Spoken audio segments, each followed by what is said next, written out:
MSI Claw 8AI is a fantastic handheld. There are multiple tiers of handhelds out right now in terms of pricing. This one is $1,000 American MSRP, and it's competing directly with the Xbox, with the ROG Ally Xbox, which is a stupid name and a bad device for the price. There's no bad devices, there's bad prices, and at the price that the Asus wants, it's a bad device. This is not. It is expensive, just like the ROG Ally Xbox, but it's way more justified in that price. This one here uses Intel. It uses the Intel 258V with the 140V iGPU, a fantastic iGPU and a fantastic CPU. It also has other benefits like an 8-inch screen, so it's an upgrade over its own previous generation MSI Claw 2. I'll call it the 2, because there's the AMD model and Intel model of this. They're like the revisions, and they have an 8-inch screen. Just fantastic devices. Just generally speaking, these are really, really nice. I'll spoil the video and just tell they're really, really nice. It also uses Intel, so you're going to get access to stuff like Intel XeSS support. People may look at this and say, well, Intel sucks and the drivers are bad. Listen, pause. I started my channel, I started my channel doing random stuff, but my channel got serious when Intel Arc GPUs, desktop GPUs came out. A lot of these big channels, Linus Tech Tips, for example, he was going to do like I'm going to do an Intel challenge, and he flaked out after like a day or something. It was so stupid. And I was like, you know what? I'm tired of it. I'm tired of this bullshit. And I literally bought Intel Arc A770 and A750 and A380 and just started pumping out content, I wasn't glazing it. I was literally just testing it. I was getting viewers to tell me what to test, and I was testing it. And yes, there were problems back then. Then came Battlemage, Intel B580. I've had that as well, and it runs way better in terms of hardware. And of course, the drivers are massively evolved. I, by choice, Tech Guy Bo, who has access to any laptop that he wants and can justify for his channel, I run an Intel-based laptop with an iGPU and no dedicated graphics. They run very well. There is still always going to be stuff with Intel and AMD and NVIDIA, but I have actually noticed better stability on my Intel-based product than my AMD-based product. And NVIDIA is just a mess right now. Their drivers are constantly crashing and blowing up. So that's not a problem. You may run into problems, and beware of the atomistic fallacy online where one guy has one problem and thinks that applies to every single device. Nothing is perfect, but I can tell you one thing. Intel has come a very long way. So let's jump into this review here, and I'm going to show you why this is a fantastic device. Okay, so I have done a full ROG Ally Xbox, stupid name, review. And in that, I compared to the MSI Claw. So I'm not going to do too much of it. I mean, you can watch that review. Suffice it to say, in that one, I did not recommend the ROG Ally Xbox Edition. I thought it was a ripoff. Most people have come to agree with me. It's not an inherently bad device, but it's quite bad at the price. But let's do a quick comparison here, because you might be comparing to some other devices and see what the differences are. For the cooling, they're actually somewhat similar. Here we have a dual fan setup, fairly large dual fan. We do have a dual heat pipe setup here on the MSI Claw. Love to see that. On the ROG Ally, interestingly, we actually have a single heat pipe setup. We do have two fans as well. They're actually a little bit smaller, but the fins are denser. We'll see. MSI typically uses these less dense fins in general. But overall, we do have a single heat pipe here, and it's actually a smaller, thinner heat pipe than these here. So these have two heat pipes on the MSI Claw, and each of them are larger than the single heat pipe here. So that's a little disappointing there, that the fact that the Lunar Lake based handheld, which actually runs at lower watts, doesn't need as much power. Generally speaking, it's more efficient, has what I can see better cooling than the ROG Ally. That's unfortunate. They could have easily put in a dual heat pipe setup here and potentially made this heat pipe a little bit thicker. Then it would just run even quieter. You get an 80 watt hour here on the ROG Ally, 76.1 watt hour on the Lunar Lake equipped MSI Claw. So technically a bigger battery. This will have better battery life regardless, because it's Lunar Lake, it's just more efficient, but regardless, they both have big batteries. Otherwise, they look quite similar inside. The one negative of the Claw over here, though, is 2230 NVMe. That's unfortunate. There's a ton of room in here. They could have figured something out to get a 2280. They could have moved it. I mean, they did put on significantly more cooling over here, whereas the ROG Ally has significantly less cooling, probably to facilitate that 2280. So that's the trade-off. Okay, so when I started to do this review, which is actually a long time ago, I've had this for a very long time, I was actually initially getting it to compare to the ROG Ally Xbox. So I wanted to review this as well, and I wanted this for me, but I used it in the review.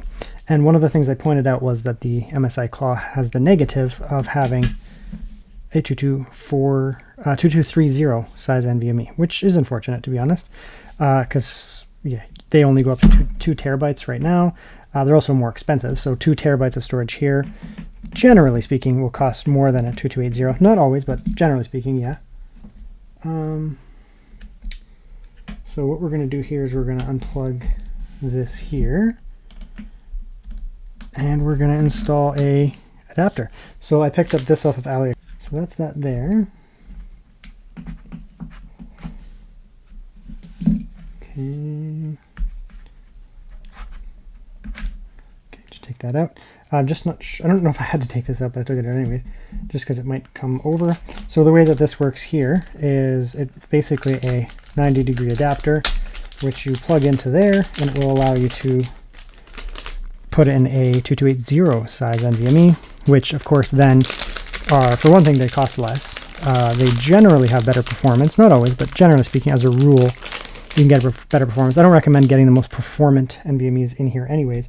What I do recommend doing is, it's going to go over the heat pipe, that kind of is weird, but what I do recommend doing is getting a low temperature efficient model, especially because it's going to sit over that heat pipe there, which is not always great. So you don't want to get a hot NVMe, generally speaking.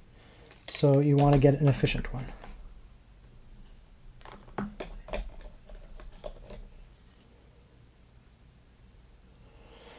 So I have many NVMe's on hand. My other handheld, the Windows handheld, uses I think I have a Patriot Viper P400, I think, in that, and it's just a very efficient NVMe. It runs cool and doesn't run hot. It also is efficient in terms of battery drain. So you don't want to put in, you could, but I probably wouldn't put in like a Samsung 990 Pro into this thing. Like I said, you could, but then it's going to, for one thing, it's going to run a little hotter, and it's also it has a higher battery drain demand because it's just a less efficient device. So this is a good one here, Samsung. If you want like a Samsung drive, for example, the 990 Evo Plus is a much more efficient drive than the 990 Pro, for example. I guess theoretically it's slower, but in a device like this, it probably might even run the same, just based on thermals and that kind of stuff. So, and again, you don't want something that's going to just absolutely suck up all of your battery. So generally speaking, I would get an efficient one. This works, like I said, the Samsung, there you go, the 990 Evo here, MP34L from Team Group works. It's another good one, and Patriot P400, I believe it is off the top of my head, is what the other one's called. So this should go in there. I definitely would not get a set dual-sided because it's going to physically, touch that. Like this isn't, so you can see that's going to touch there, and that there is still a gap between the heat pipes and the NVMe back. This NVMe is actually kind of nice. You can see here, and this is probably what I'd recommend. It's a 4 terabyte NVMe, right? It's 4 terabytes, but you can actually see there's a gap. There's the controller over here, the Samsung controller, and the 2 NAND chips. So 2 terabytes, 4 terabytes, and they don't physically, like they're not located right here. There's actually a bit of a gap there, as you can see. And so you don't have a NAND chip right here where these heat pipes are physically sitting, which is always a good idea because it's going to be less likely to get hot. Okay. Temperatures and thermals are something that you don't necessarily want to mess with. So this is a very much your mileage may vary, but you can see there it's not touching, right? The way that this is designed, it's not physically touching those heat pipes at all. There's actually a fair bit of a gap. Like I could probably get, yeah, like probably, let's see here. Yeah, there's probably almost, probably a full millimeter, maybe even larger. I don't know if you can see that on camera. 2 millimeters almost between the heat pipe and the NVMe. And again, because of this NVMe, the Samsung 990 Evo Plus, it doesn't physically touch right in here. So you don't have a chip right here that potentially would get hot just from like proximity. So it should run a little bit better here and be a little bit lower risk. You don't have to take the battery out of the thing. I just wanted to make sure. But you do have to, because you see the green there, but you do have to disconnect it. So like that. Even with the battery back, it's not going to physically touch. That's good.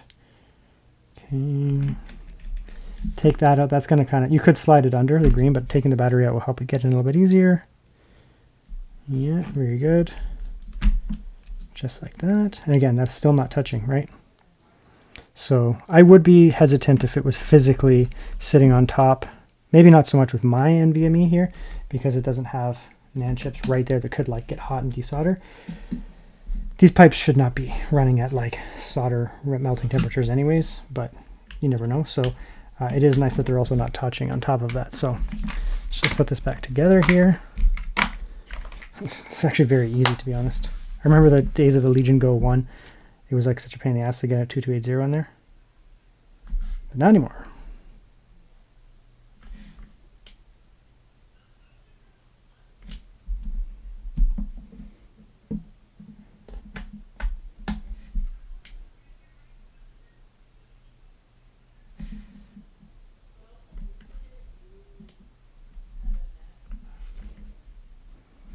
Okay, because I disconnected the battery, just be aware, it probably, not always, but it might have to retrain the memory and do stuff like that. So the first boot after disconnecting the battery could take a couple minutes. You'll get a black screen, which might make you nervous, but usually that's what happens when you disconnect a battery on like a mobile type Windows device. So we'll just give it a minute here and come back. Okay, and here we are. To be honest, I just took this out of a different PC because I wanted to show off the Evo. The Evo was what I would personally use in here, because for one, it's lower power. It's going to be lower power, lower wattage. It's going to also just be single-sided in that and still give you 4 terabyte. But you can see here, I mean, it works just fine, right? So we have access to what? I guess this is for my laptop. The laptop's now behind me. And I think I have some software installed. I just didn't want to do like a brand new install. Do I have Crystal Disk Mark installed? Yes, I do. This is coming from, I think, yeah, this is from an Intel chipset laptop too, the 240T, my laptop. So it's not going to have like weird chipset issues or anything like that. So don't be like, oh, you used a pre-installed Windows thing. It's like very much the same, 255H, using 140T, and this is using 140V. So they're actually completely the same chipset driver, so there's no problems.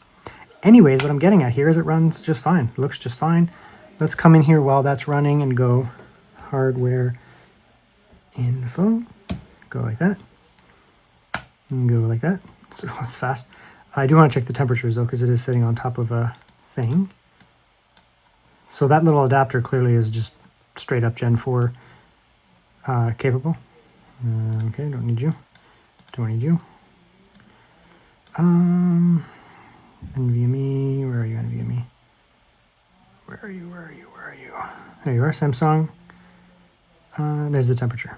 So even under, I mean, it will throttle itself down if needed. And it might, because I mean, it's sitting on top of that heat sink and that, and it's a Gen 4 drive inside of a little tiny handheld under a synthetic, but we'll see how it runs.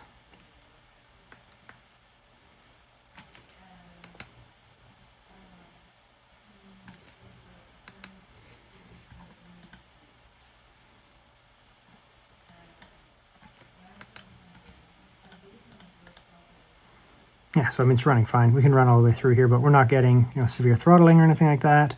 I don't have Microsoft, or I don't have a MSI Center installed because this literally came from my laptop. But yeah, I mean, this is great.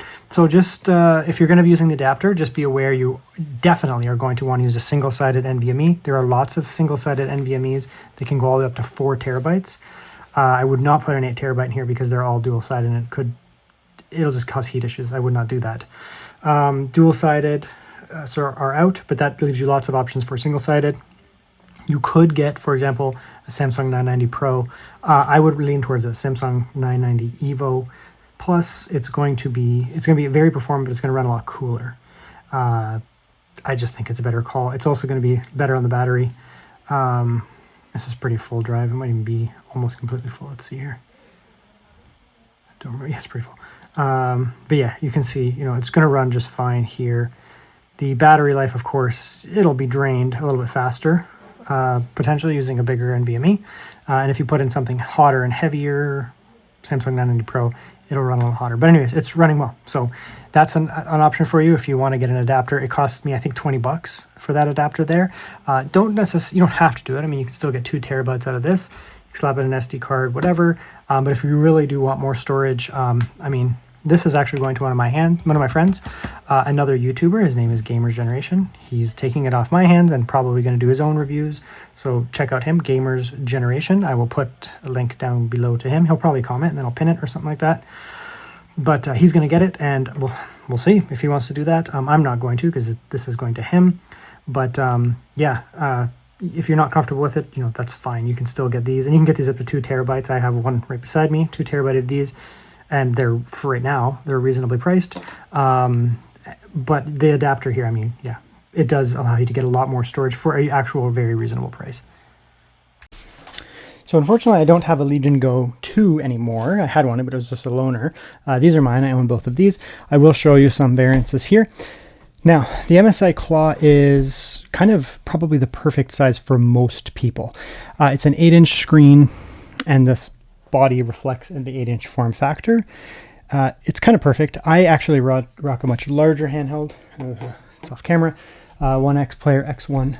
Let's just go like this. There it is.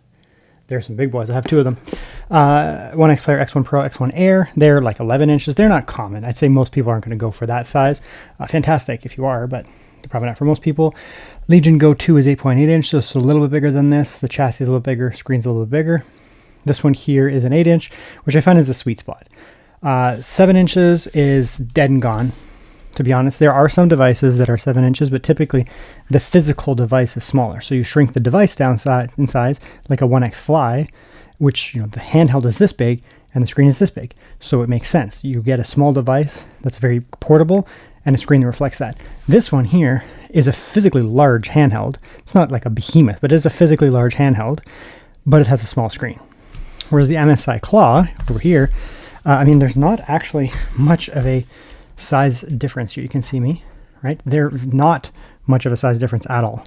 When you actually get things all considered here, they're very similar in size. But the thing is, very different screen sizes. The MSI Claw has a brand new screen. I mean, I guess it comes from the the A8 or whatever. But it's bigger than their like the first gen MSI Claw. And that was a 7-inch screen. It was fine. I mean, the ROG Ally screen it's a decent enough screen, but it's 7 inches. And you can see here, if we line that up over here, they are very similar in terms of raw physical size, but the ROG Ally has a much, much smaller screen than the MSI Claw. And that's problematic because these are Windows handhelds. We're not looking at something like a Nintendo Switch. Now, okay, let's bring this in here. That one has a bigger screen. So here's my Nintendo Switch OLED, which is also 7-inch. Old device. Apparently I was playing Mario Kart. Yep. But here's the thing. The interface is designed for the Nintendo Switch. This is a Nintendo handheld designed to be very streamlined. Everything works well on this device. Whether you like a Switch or not, it's perfect for what it is. It's designed for a 7-inch handheld. I've never felt like anything small on this handheld here. Despite that, Nintendo, in their infinite wisdom, and I'm not being sarcastic, decided, you know what, let's go with 8 inches because that's where it's at now. Now we're talking about Nintendo, who they're one of the most resistant companies to change, right? They have that, like, everything should be, we're not worried about pushing the specs at all, this and that, that's fine. But even they realized that, like, no, 8 inches is where it's at. Like, you got to have an 8-inch device. Asus is a greedy bastard of a company. Now, every corporation is a greedy bastard. Nintendo's one of the worst for being greedy bastards. But I'm pointing this out because in this case, you didn't even get anything for it. They literally took the ROG Ally X. This is an ROG Ally X like that. That's how it looks. Has the exact same screen size, exact same everything, yada, yada, yada. And then they added little handles down there. They added one USB 4 port, and the chip is slightly faster. If you like the ROG Ally X, like the actual normal, not the Xbox one, the ROG Ally X, just keep it. Do not buy this. It doesn't make any sense. Now, that's me dunking on the ROG Ally because I want to point out here that 8 inches is where it's at. The Nintendo Switch 2 now has 8-inch. The ROG Ally X now has 8-inch. The Legion Go 2 is kind of the Cadillac, so it's bigger than 8 inches. It has an OLED. So I mean, you're getting into some even more premium stuff out of the ROG Ally, out of the Legion Go 2. It's obviously much more expensive though. So, you know, this is the same price as this. They're the same price. Here, you are getting a much better screen experience here. So it's really, really nice. Now, in terms of the actual hand feel, now that we're jumping onto that, this feels pretty nice. The Legion Go 1 was horrible. Legion Go 2 feels fantastic in the hands. I don't have it with me, but you can watch that review. The ROG Ally 1, I wasn't a fan of the ergonomics because I found it to be very shallow. The Ally X, same idea.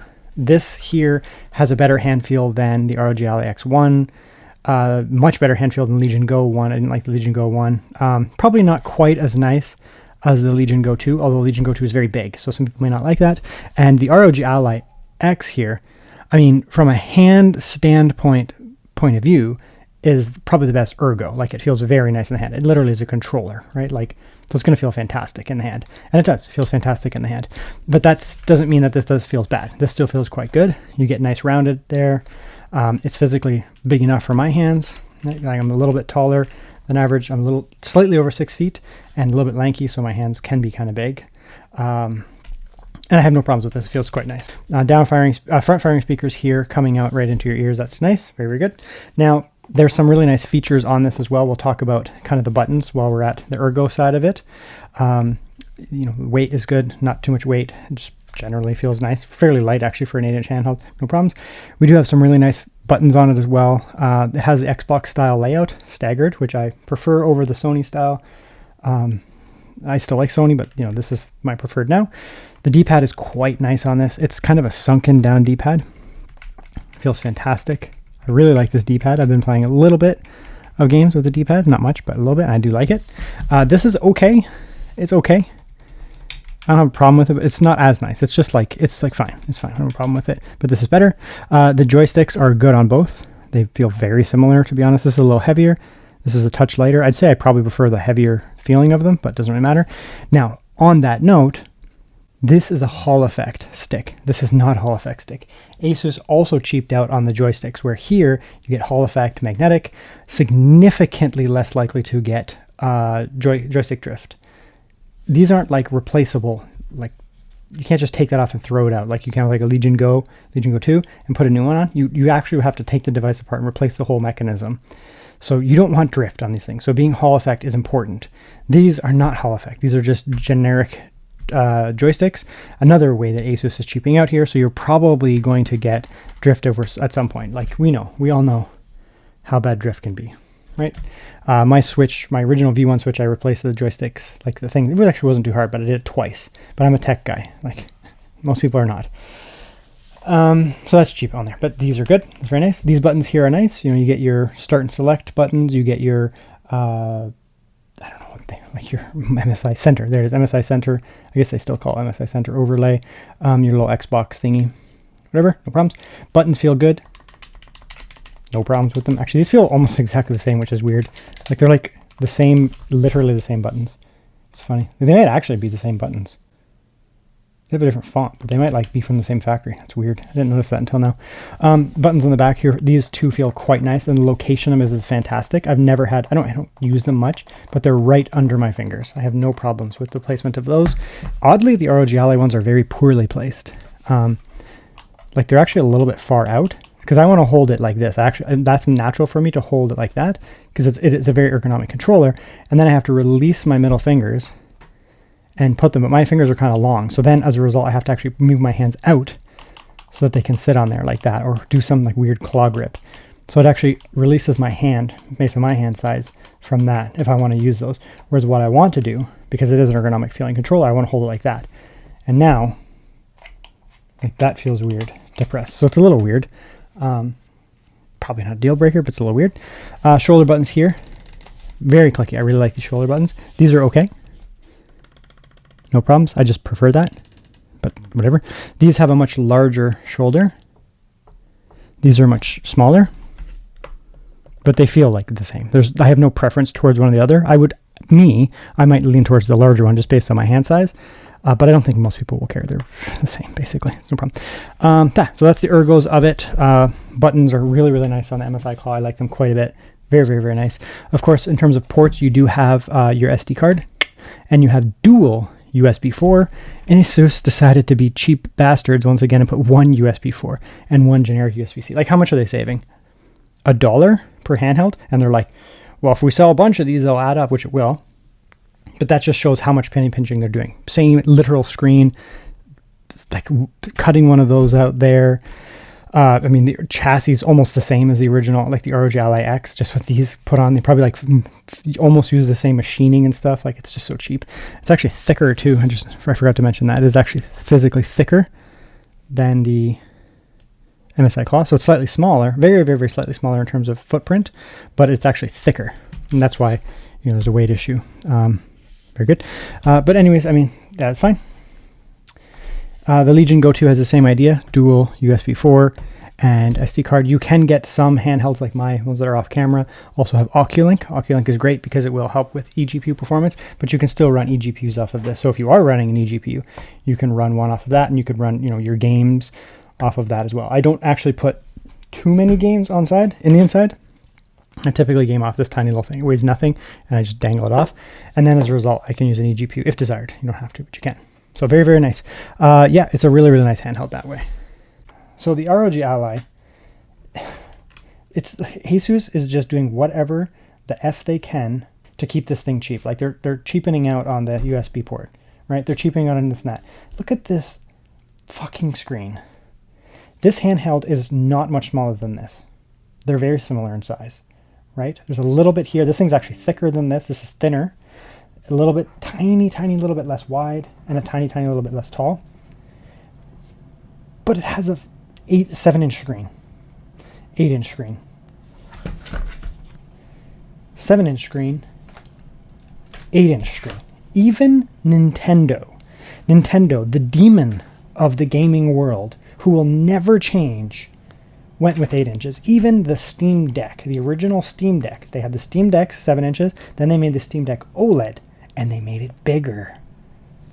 Asus, in their infinite wisdom, decided that they would be cheap bastards and use the same goddamn 7-inch screen that they had on the other things, same size, and say, well, we'll just pop it in here, and not think they're going to piss people off. And there are people, the Asus fans, like you can be an Asus fan, that's fine, I don't care. Like, Asus makes some good stuff too, but there's people who are like zealots who will follow and will fight with you.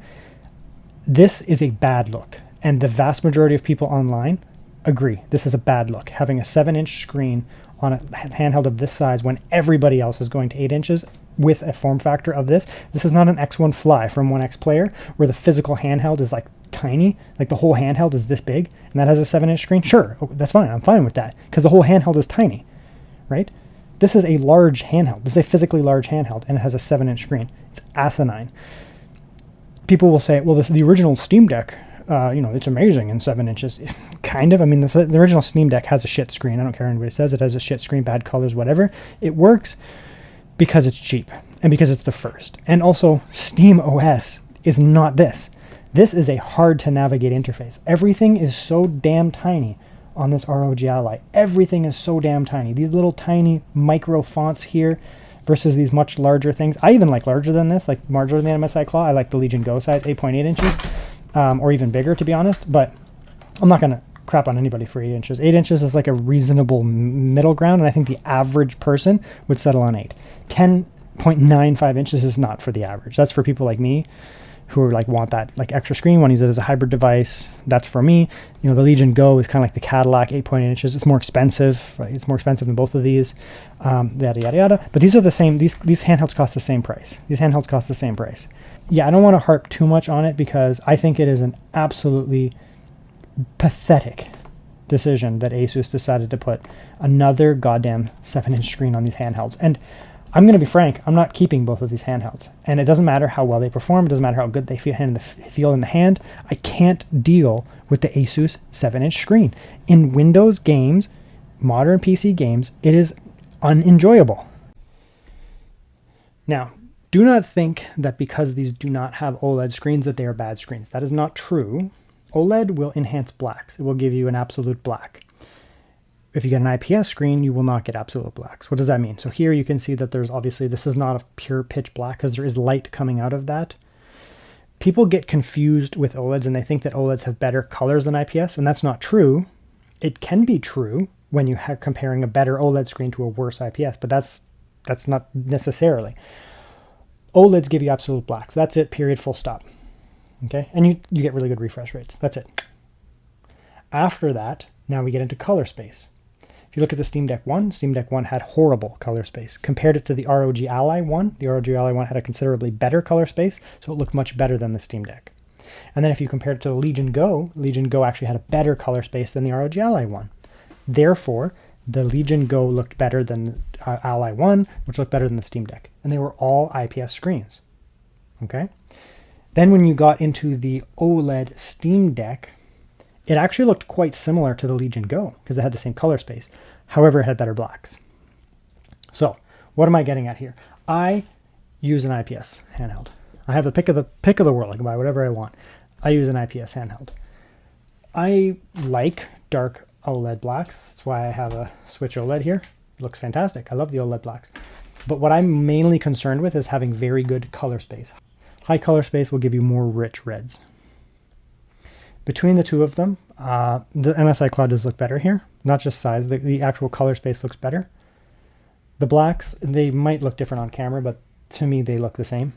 It's probably just a filming thing. They look the same. And they're decent blacks. IPS, glossy IPS, so they're going to have pretty good blacks. In a fully black room, dark room, an OLED is just going to be so much more rich. In a brighter room, probably won't notice a big difference. Okay, now here's another one. And this is a good one too, because this also shows off if you had a bad color space, the greens here would be very muted. Kind of the grass would look almost dead. And we don't have that here. They're very similar screens. I think the Claw probably looks a tiny bit better. I mean, it's bigger, so it's just a way better screen in general. But the color space is what I'm talking about here, and they're pretty damn close. They are physically, like the color space on them they're nice. They have nice color space, nice greens, nice blues, nice reds, very, very, very nice. They're both going to be very pixel dense, so they're going to be sharp, crisp, bold, beautiful colors, bright enough. So they are physically nice screens to look at. They look very, very nice. And I do not think that in either case at all, I don't think at all in either case that the lack of OLED kills either of these handhelds at all. I don't think that's an issue. I think they're both lovely screens. Obviously, a major flop from Asus was that putting a 7-inch on this thing. If they had to put this thing to an 8-inch, it would have been a real competitor on the market. A real competitor. This, like, nice chassis, easy to hold. It would have been just nice. I mean, you're paying the same price for these two handhelds here. You'll see when we get to the performance section, that kind of stuff. I mean, we're not looking at huge discrepancies or anything like that. And then you're going to decide, which one do I buy? Do I buy the one that has a 7-inch screen, or do I buy the one that has an 8-inch screen when all else is very similar? It's a tough sell. It's a tough sell, Asus. I think you're going to see a lot of returns from people I think you're going to see a lot of returns from Asus owners, to be honest. People who already own an Asus Ally, especially Ally X, I think you're going to see a lot of returns. They're going to look at it and they're going to say, what am I buying here, right? Like, I'm buying into the same screen and I get little, like, nibbins. It's a tough sell. Okay, so now we're going to do an audio test. I do expect them to actually have both good audio. Traditionally, the Ally really did like their audio on the Ally, so we'll see. We'll see how it sounds. They're both turned up to max. We'll just flip back and forth between them here. I don't expect a huge difference, but we'll see.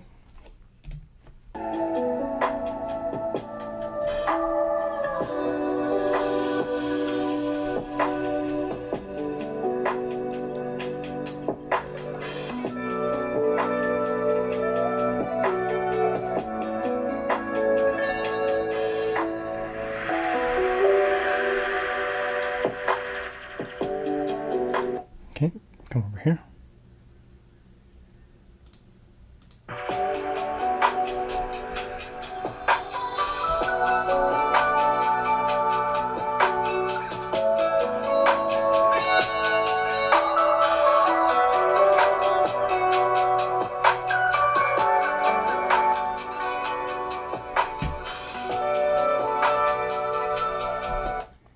Okay, so the ROG Ally is louder, about 4 or 5 dB louder, definitely louder. I am expecting the Asus to win here. Asus typically does prioritize speakers, and I've yet, probably in the past 3 years, bought any Asus product where I was like, I don't like these speakers. They're all like, at minimum, they're like, yeah, these are decent. And then they get all the way up to like, yeah, these are really nice speakers. So let's continue though.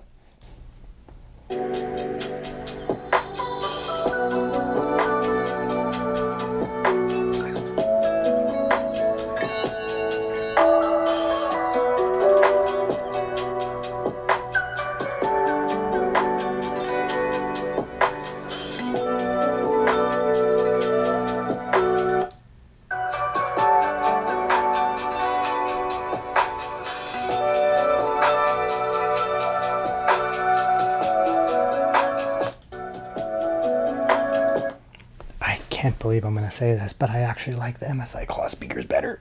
Wow. Yeah, that's surprising. Asus is usually kind of the king of speakers. Like I have a G16 Zephyrus right now, and I just finished a G14, and like their speakers are just like, holy shit. When you get any Asus speakers, you're like, man, these are really good. Even they're like ZenBooks and that, and their gaming laptops, you're like, at minimum, they're decent. And MSI is not known for their speakers. Now, they're both fantastic. These are very, very good speakers. They get very loud. They're a little tinny at the top, though. A little sharp at the top. Could be tuning. You could get in there and you could tune them a little bit. These just sound a little bit more rich. Could be a chassis thing, like maybe because they're over here, there's a little bit more room here than tucked in there. Again, could just be tuning. These might be tuned a little better. But I am going to say that the MSI Claws sound better. They're really nice speakers. These are also quite nice, but the edge is going to go here. These get a little louder, but I don't think it's necessary. These are just a little richer. Now, I do not think that's a deciding factor. I don't think anyone in their right mind should say, I'm going to buy the MSI Claw because it has slightly better speakers than the ROG. No, it's not that. It's not that. Okay, the next thing we're going to do here is we're going to check ambient noise and noise under load. They're both not doing anything. They're in silent modes. They're not exactly both called silent mode, but they're in silent modes. They're silent. Is there any noise? Those fans aren't spinning at all. Those fans aren't spinning. Okay, so idle, there is no noise because they're not spinning, so there's nothing to measure.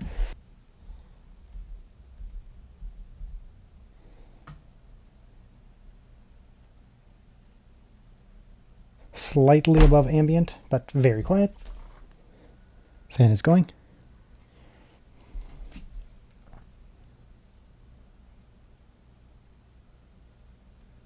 I guess technically the MSI Claw is quieter. Doesn't really make a big difference there. It's like splitting hairs. Okay, we'll come in here, we'll turn this up. So this is 17 on its performance mode. If it lets me. What the fuck? The hell?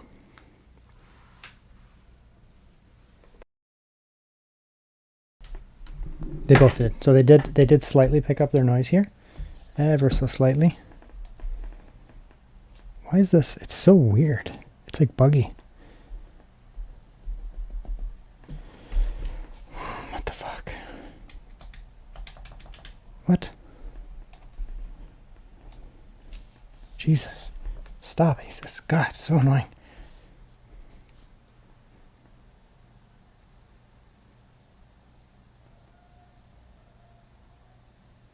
So 41.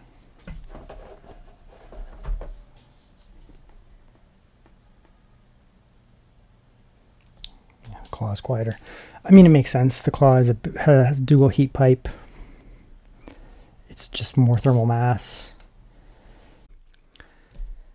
Okay, so the next thing I'm going to do here is I'm just going to do some game testing. So I'm going to do game testing on the MSI Claw, the purpose of the device. I am going to bring in some footage of the ROG Ally. I'm just going to have it, we can talk about both of them. I might also bring in an HX370, maybe. I'm not sure if I want to do that. I'll think about it. But these are kind of the two chips. So we have the Z2 Extreme and the Lunar Lake chips that are going head to head right now in terms of like mainstream market. So we'll show some different game footages there, look at wattages as well and performance. So let's jump in right now and we will test the MSI Claw in games. Okay, so here's Hogwarts Legacy. Settings are going to be the same as what I was running on AMD. So balanced XeSS 1200, just 1200p versus 1080p. Okay, we'll hop into some Battlefield 6 now. Settings same. It's going to be low with balanced XeSS. Native XeSS support goes really hard in this game. And we'll do low. You can play with the settings as needed. Scaling is needed, but whatever. Just go like that. See what happens.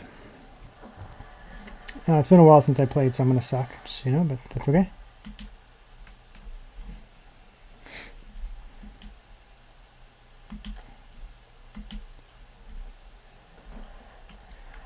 Don't really care.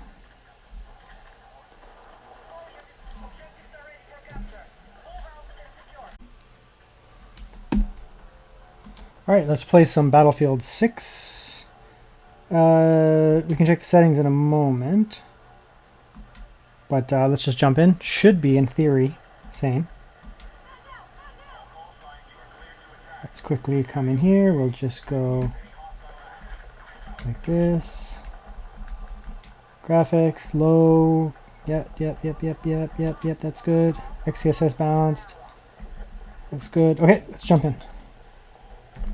I suck at this game, by the way. Like, massively. As you can see. Oh. I guess that one didn't count because I just spawned in. There's not going to be a medic up there. Let's not spawn directly where the enemies are.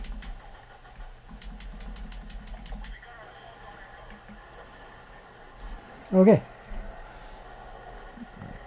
So again, you can turn up. You can actually turn up the XeSS here.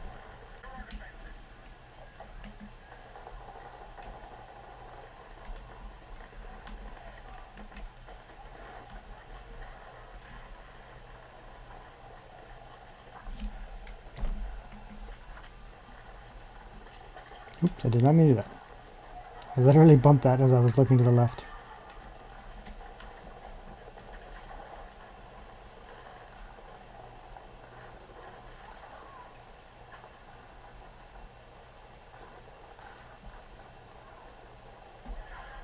I can barely see.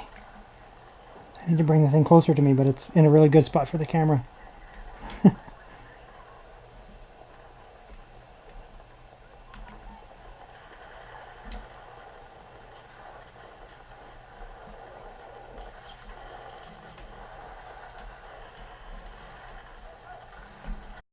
Okay, and so for our concluding gaming remarks, there's an eGPU hookup. There is a gaming handheld, the MSI Claw, with a gaming eGPU. That's my GMK 7600 MXT hooked up. It was plug and play, plugged it in over USB 4. Windows found the drivers. I updated them manually afterwards, but Windows found it on its own. Yeah, we can come in here and we can play some games. So it's not a beast of an eGPU or anything like that. So let's just do the same exact settings, whatever, just so we can kind of get an idea. Sure, it doesn't really matter. We'll just kind of go the same, and we'll go like that.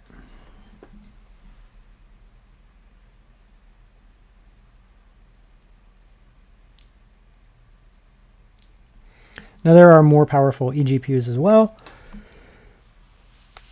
I mean, you could get a 7800X 3D eGPU, 7800X eGPU. I think it's 78. Is it 7800 MXT? Geez, eGPU. You can also get like docks and put in bigger ones. This is just a 7600 like standard non-MXT. Okay, so now you can see I'm on a screen here. I've hooked up a USB 4 based eGPU. You could do more. You could, this is a 7600 MXT. It's good, it's decent. You can get brands sell like 7800 MXTs. You can get actually NVIDIA ones if you care. If you want like a 4080, 4090 mobile, they do exist. You can get eGPU docks, like desktop level docks that you can actually plug in like a physical desktop into it, and then you can expand the capabilities of your device. Like you could go here and all of a sudden yeah, we have pretty good performance here. I mean, this is a much higher resolution now. We're at 1440p and that, so I mean you can play with the settings, but overall it's going to run pretty well here, right? We're going to get pretty good performance and massively improve the performance over the handheld. Obviously, we're getting higher FPS at a higher resolution. Now here's one thing I want to show. Here we're at 18 watts power mode. Okay, so we're at 18 watts here. Now here we're burning 24 off of the battery. Okay, and that's giving us an average FPS of, well, right now we're sitting at about 48. Okay, at 18 watts. The ROG Ally, to get to 24 system watts being burned by the system, we had to actually go down to a 13 watt power mode. 13 watt power mode. And at the 13 watt power mode, we were getting 48 FPS. So they're actually, generally speaking, quite equal, right? So the power modes, they don't line up perfectly, but if you line up the system wattages being burned, 24 watts being burned, for example, on this system here, and 24 watts being burned on this system here, in both cases, interestingly, we're actually getting about the exact same FPS, around 48 in both cases. Isn't that interesting? They're almost identical. So here's some results. We're just going to do Hogwarts Legacy for this video, just to keep it straightforward. I've done lots of other tests, but I just want to show you guys some cool stuff that I found here in terms of comparative performance here. So TGP slider here, modes, blue, claw, red, Ally, pretty straightforward. Full mode here for the MSI Claw, you can do it when you're not plugged in or plugged in. On the ROG Ally, you'd notice that kind of turbo actually changes. So turbo mode goes from 37 down to 27 when it's plugged in versus not plugged in. So I was like, yeah, whatever, we're not going to do battery for that one there. On full mode here, ROG Ally and MSI Claw, the ROG Ally has a pretty significant boost here, 68 versus 57. So it is doing a fair bit better there on the ROG Ally when it's plugged in and fully ripping there. That's good to see. Like to see that. Kind of as I expected, whereas Lunar Lake tends to plateau when you add more watts. AMD can kind of take off a little bit. Then we have 27, which is representing the turbo mode when it's not plugged in. It's actually interesting because they matched up 57 versus 57. The battery drain is massively different. The AMD you're going to see here is just way less efficient. It's constantly burning more watts, but we're looking at the same watts. When I drop down to 18 watt mode, you would actually see a very similar results. We get 58 versus 57. So the Intel stuff is not really changing here. That's margin of error changes there. And we're actually seeing a still wattage drop over here. Interestingly, there's no real difference between 18 and 27. These are GPU, this is a GPU heavy game, not CPU heavy. So in this case, you're not going to benefit as much from adding more watts as you would in something like, let's say, Cyberpunk. At 17 watts over here, that's kind of the balanced preset or performance preset on the Ally. 47 versus 56. Now the Ally is starting to take off. It's beating out the MSI Claw. Went down to 13 watts, that other preset, 43 versus 48. So again, the ROG Ally is ahead here. Then going down to 8, they both kind of suck, but the MSI Claw starts to take off again. Intel Lunar Lake starts to do even better at really low watts. So if you're playing, maybe not Hogwarts Legacy, which is super demanding, but a slightly older game. I mean, we're getting close to playable frame rates on MSI Claw. ROG Ally still has a fair bit to go, but it's not terrible considering it's 8 watts. But if you're playing a game that's not quite as demanding as this, like maybe a couple years older, or just a less demanding game, you'll be able to get really good frame rates on things like 8 watts. And the Intel Lunar Lake is going to get you there faster on the MSI Claw. So that's good to see. Now, this looks like it's just almost a straight victory for the ROG Ally in terms of the TGP slider modes. But what if we actually adjust for the battery drain? You'll notice here these battery results are very different. Now, I recognize it's very difficult to get systems to be identical, but this is as close as you're going to get. 2 fresh stock systems, exact same software running, nothing else changed on them, running the exact same games in the exact same places, yada, yada, yada, yada. And once we adjust for the wattages, so here's the battery drain, right? The amount of battery being drained. This is what really matters, right? How much performance can you get versus how much battery? So when we're burning 30 watts on the battery, 30 watts, we're getting 58 on the Claw and 56 on the ROG Ally. Suddenly things are changing. Go down to 24 watts, which is here, 24, and see how they're staggered?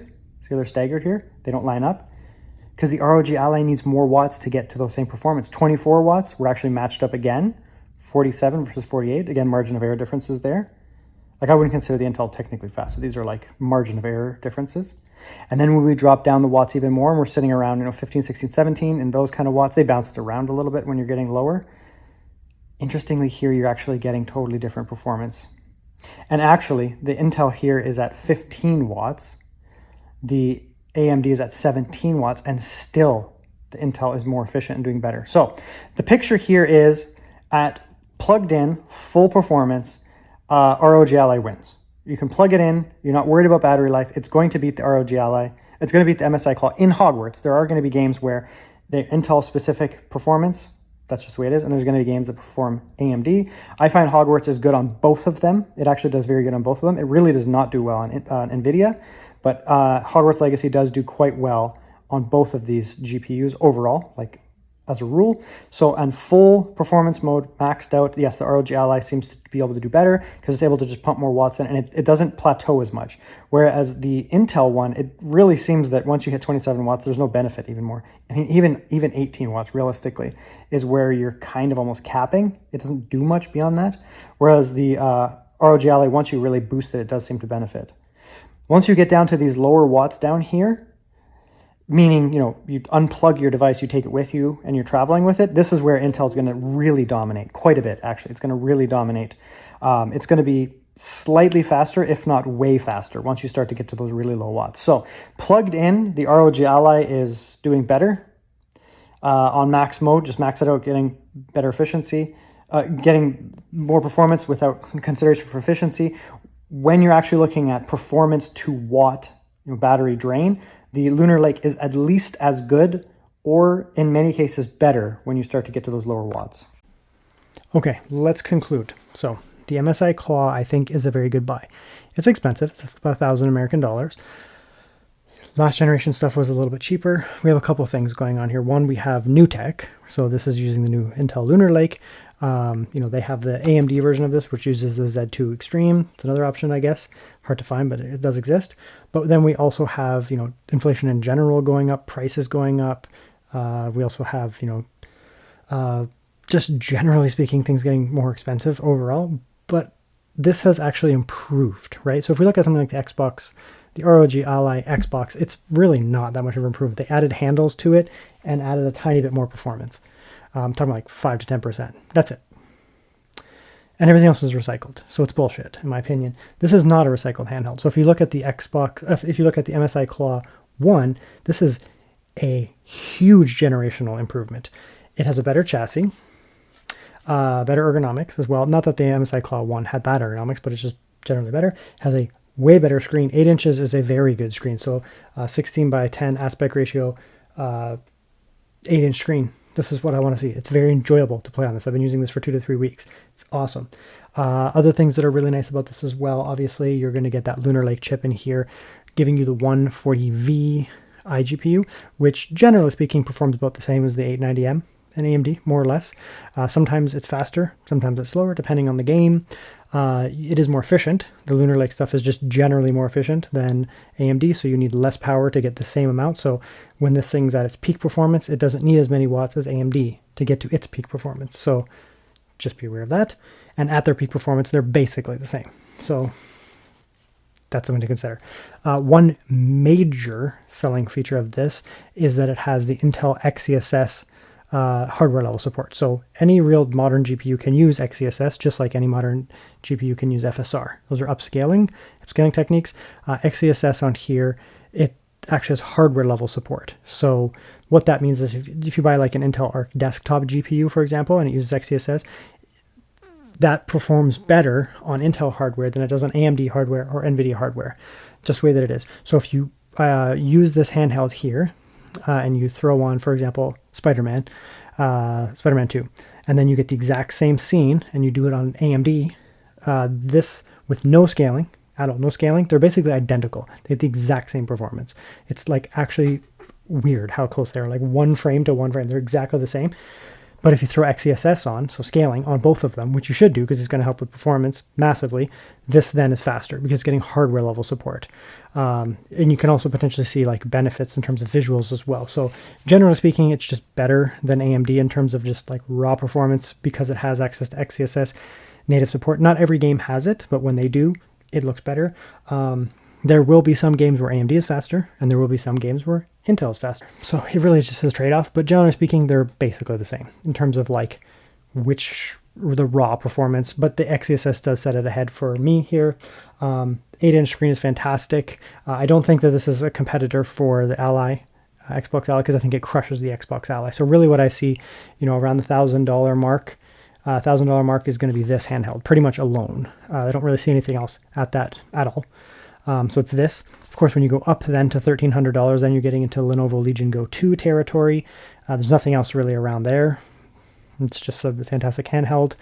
When you go up even higher, then you're getting into stuff like the 1X Player Apex that's coming out, which I just bought.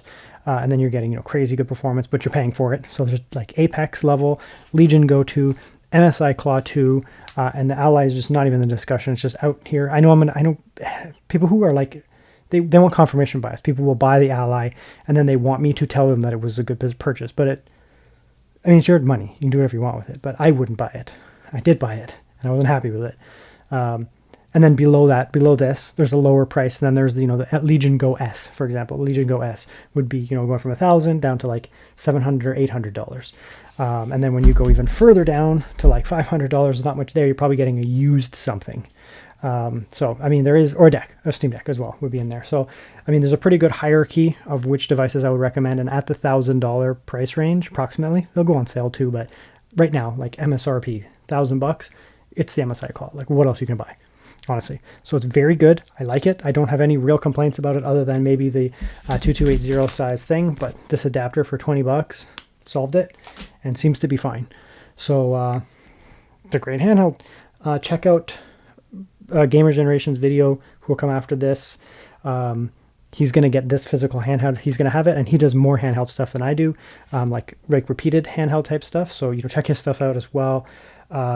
Subscribe to him as well. See what's going on. I do lots of handheld stuff, but I also do like kind of everything, laptops and blah, blah, blah, blah. He really does focus in on the handheld stuff. So check his stuff out as well. But if you are worried about the MSI Claw, don't be. I have very long experience with Intel-based hardware drivers. My daily driver laptop is Intel. I've had no issues. I'm the Intel guy. I started doing Intel Arc when no one else did, back in the day when it did have problems. We have evolved so far beyond that. Don't be worried and like, Intel sucks and the driver's not a thing anymore. It's great. Just get the handheld and enjoy it.